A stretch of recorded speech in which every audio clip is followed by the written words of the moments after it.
ధ్యానం ప్రచారం చేయడానికి మేము మీ వద్దకు రావడం జరిగింది.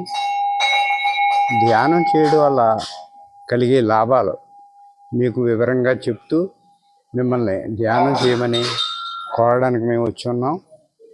ధ్యానం చేయడం వల్ల పత్రిజీ గారు చెప్పినట్టు ఆరోగ్యం చేకూరుతుంది, ఐశ్వర్యం చేకూరుతుంది, ఆనందం చేకూరుతుంది. ఇన్ని లాభాలు ఉన్నాయి. ఆరోగ్యమే మహాభాగ్యం. సో పెద్దవాళ్ళు ధ్యానం చేయడం వల్ల వాళ్ళు రోగాలు పాలు పడకుండా హాయిగా ఆనందంగా జీవించడం, అంటే ఎలా జీవించాలి అనే కళ తెలుసుకోవడం జరుగుతుంది. జీవించే విధానం అంటే ఏ రకమైన ఇబ్బందులు బాధలు లేకుండా సంతోషంగా ఆనందంగా జీవించే మార్గం ఇది. ఇంకోటి ఏంటంటే అసలు మీరెవరో అనేది తెలుసుకునే విధానం కూడా ఈ ధ్యానం వల్ల జరుగుద్ది. ధ్యానం చేయడం వల్ల మీరెవరో మీకు తెలుస్తుంది. మీరు శరీరం కాదు, మీరు ఆత్మస్వరూపులు అనే విషయం మీకు అర్థమవుతుంది.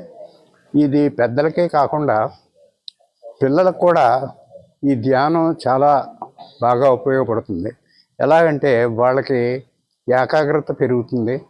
సో ఆ కాన్సన్ట్రేషన్ వల్ల జ్ఞాపక శక్తి పెరుగుతుంది బాగా. సో ఒకసారి బుక్ చదివితే అది మళ్ళీ మర్చిపోకుండా ఉండే అవకాశం కూడా ఉంది. పిల్లలు కూడా ఒక్కో పిల్లవాడు ఒక్కో వజ్రం లాంటి వాడు. వాడికి స్వతహాగా ఏం చేయగలిగే సమర్థత వాడికే ఉంది. అంచేత పిల్లల మీద మనం నువ్వు అది చెయ్యి ఇది చెయ్యి అని రుద్దకుండా వాళ్ళని ఫ్రీగా వదిలేస్తే వాళ్ళు చక్కగా వాళ్ళ లోన ఉన్న ఆ దాన్ని ఆసరా చేసుకుని వాళ్ళు ఏ విధంగా తయారవ్వాలో ఆ విధంగా వాళ్ళు తయారయ్యే అవకాశం ఉంది. అది పిల్లలకి ముఖ్యంగా మేము అందుకే బడుల్లో కూడా వెళ్ళి స్కూళ్ళలో కూడా వెళ్ళి పిల్లలకి ధ్యానం నేర్పడం అది జరుగుతుంది. అలా చేయడం వల్ల కూడా చాలామంది పిల్లలు మారుతున్నారు. ఈ మధ్య అన్ని స్కూల్లో కూడా ఈ పిరమిడ్ మాస్టర్స్ వెళ్ళి ధ్యానం చెప్పడం జరుగుతుంది. ఈ రకంగా మార్పు అనేది ప్రజల్లో వస్తుంది.